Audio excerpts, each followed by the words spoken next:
Assalamualaikum warahmatullahi wabarakatuh. Bismillahirrahmanirrahim.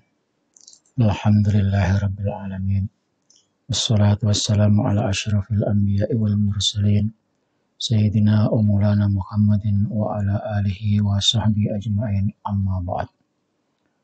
Saudara-saudaraku semuanya di Indonesia, dari Sabang sampai Merauke, dari Miangas sampai Pulau Rote, termasuk yang ada di luar negeri. Doa saya buat saudara-saudara semuanya, semoga Allah Subhanahu wa Ta'ala memberikan kemudahan dalam berbagai usaha kita, diberikan kita panjang umur, sehat walafiat, bisa menjalankan aktivitas dan ibadah dengan sebaik-baiknya. Saudara-saudara sekalian yang saya hormati dan saya muliakan, Rumail Abbas, dalam tanda kutip, Asgaf, artinya sangat dimungkinkan ini bermarga Asgaf, yang berarti adalah bangsa Bani Alawi. Dia terus maju, tak gentar, entah dibayar atau tidak dibayar, menyuarakan, membela Pak Alawi sampai habis-habisan. Nampaknya pihak Bani Alawi sudah terkapar dan tinggal menunggu saat-saat nyawa melayang, menunggu sakaratul maut. Semua Habib terdiam dan mereka mengalihkan pembicaraan dari soal nasab beralih ke masalah-masalah mistik dan masalah-masalah pengakuan sebagai warga Yaman yang berjasa di negeri Indonesia. Banyak pengakuan-pengakuan yang akhir-akhir ini dimunculkan oleh Bani Alawi, seakan-akan mereka ikut berjuang dalam membangun negara Indonesia, wabil khusus dalam kemerdekaan Republik Indonesia. Anehnya, ketika Bani Alawi sudah terkapar, tak berdaya, justru orang-orang pribumi macam Rumail Abbas, Wahafi, dan lain-lainnya yang notabene adalah warga negara pribumi asli Indonesia, makin garang menantang orang-orang yang mencari kebenaran tentang nasab Pak Alawi. Ketika kita pribumi ingin mendudukkan persoalan yang sebenarnya, ingin mengetahui nasab Habib yang sesungguhnya, dan sudah diketemukan bukti-bukti, tanda-tanda bahwa Pak Alawi bukan keturunan Rasulullah, para muhibbin, orang-orang yang sudah terlanjur cinta buta terhadap Habib ini makin garang dan makin kemana-mana pembelaannya. Rumail Abbas makin jauh pembicaraannya demi membela para Habib palsu dengan segala daya, atas nama penelitian, atas nama keilmuan, atas nama teori penelitian, atas nama observasi, dan entah atas nama teori apa lagi. Rumail Abbas akan mensahihkan nasab Bani Alawi. Malah belakangan terdengar suara sumbangnya tentang kapitalisasi nasab Pak Alawi. Sampai-sampai dia menuduh bahwa ada sekian triliun rupiah beredar diperoleh oleh para YouTuber. Na'udzubillah, summa na'udzubillah. Padahal para YouTuber macam saya ini berjuang hanya demi untuk mengetahui kebenaran yang sesungguhnya. Berjuang untuk menjelaskan kepada rakyat bangsa Indonesia agar tidak ditipu-tipu lagi oleh orang-orang yang ngaku-ngaku Habib dan menggunakan nama Habib untuk kapitalisasi, untuk mendoktrin, untuk memperoleh keuntungan. Itu saja tujuan kita. Kita orang-orang awam tidak perlu ribet-ribet soal teori. Para Habib cukup mengaku salah telah menerima warisan pengakuan Habib dari kakek-kakeknya. Jadi akui saja bahwa Habib itu memang kami terima dari kakek saya, diturunkan kepada saya, suruh ngaku bahwa kami ini adalah keturunan Rasulullah. Akui saja itu. Nah, lebih baik ngaku salah daripada bohong kepada Rasulullah Shallallahu Alaihi Wasallam dan umatnya. Bib, lebih baik Anda mengatakan saya salah karena telah menerima warisan pengakuan Habib itu keturunan Rasulullah. Akui, itu adalah salah karena itu dibuat oleh kakek-kakek saudara. Kok bisa salah? Ya karena terbukti sekarang ini Anda tidak punya bukti, tidak bisa menunjukkan kalau Anda itu keturunan Rasulullah. Itu artinya Anda lebih baik mengaku salah daripada terus berkelit, mencari-cari, membuat kebohongan untuk menutupi kebohongan yang lain. Membuat kebohongan untuk menutupi kebohongan lain. Akan selamanya saudara Habib-Habib itu akan membuat kebohongan.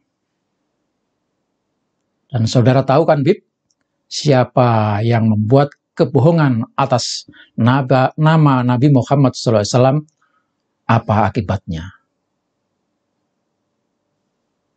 Saudara sekalian, jadi jangan dikembangkan narasi yang ngacau dan menipu umat. Sekarang ini ada narasi baru lagi. Apa bunyinya? Lebih baik salah cinta daripada membenci Habib. Ini sekarang lagi dikembangkan.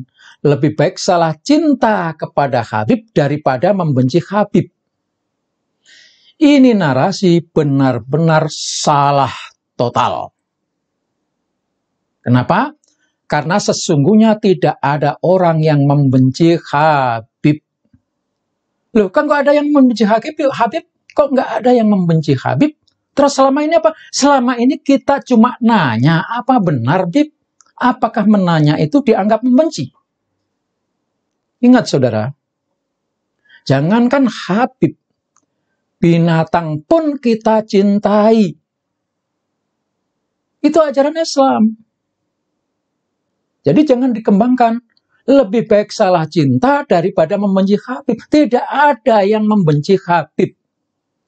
Anda cinta, silakan cinta. Tetapi cintailah sewajarnya.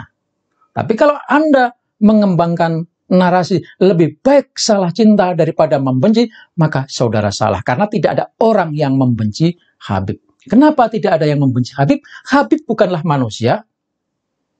Dan kita sesama manusia wajib menyintai.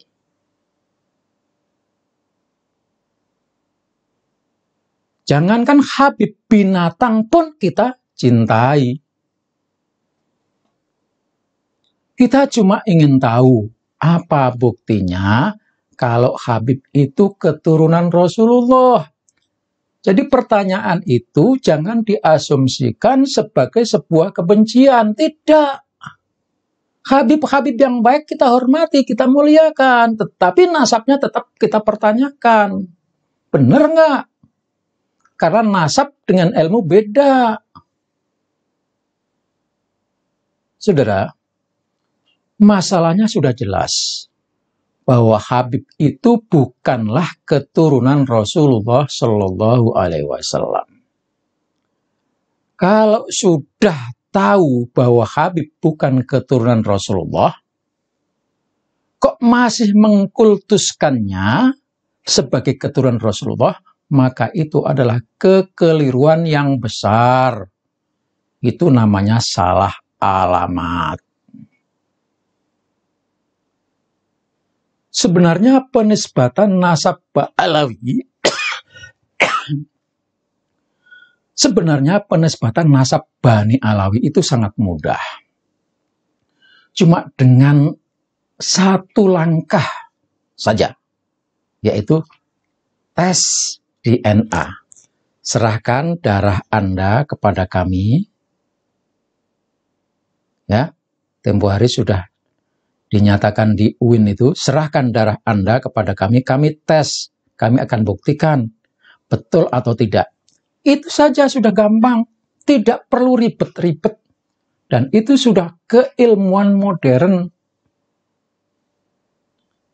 Tetapi nampaknya para habib demi menutupi kebohongannya, mereka terus berputar-putar saja pada buku yang menjadi pegangannya. Mereka sudah merasa punya pegangan kitab yang sahih, yaitu yang paling utama adalah kitab Syamsud Dhahirah.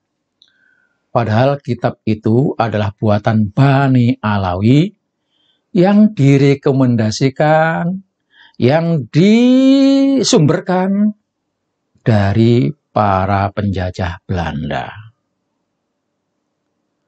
Demi tetap mempertahankan kebohongan nasab, Ba'alawi terus berputar-putar pada apa kata kakeknya untuk digunakan sebagai jawaban. Jadi jawabannya itu selalu apa kata kakeknya, apa kata mbahnya, apa kata engkongnya, bahwa kakek-kakeknya itu adalah orang-orang sahih, orang-orang alim. Itu saja yang dijadikan alasan.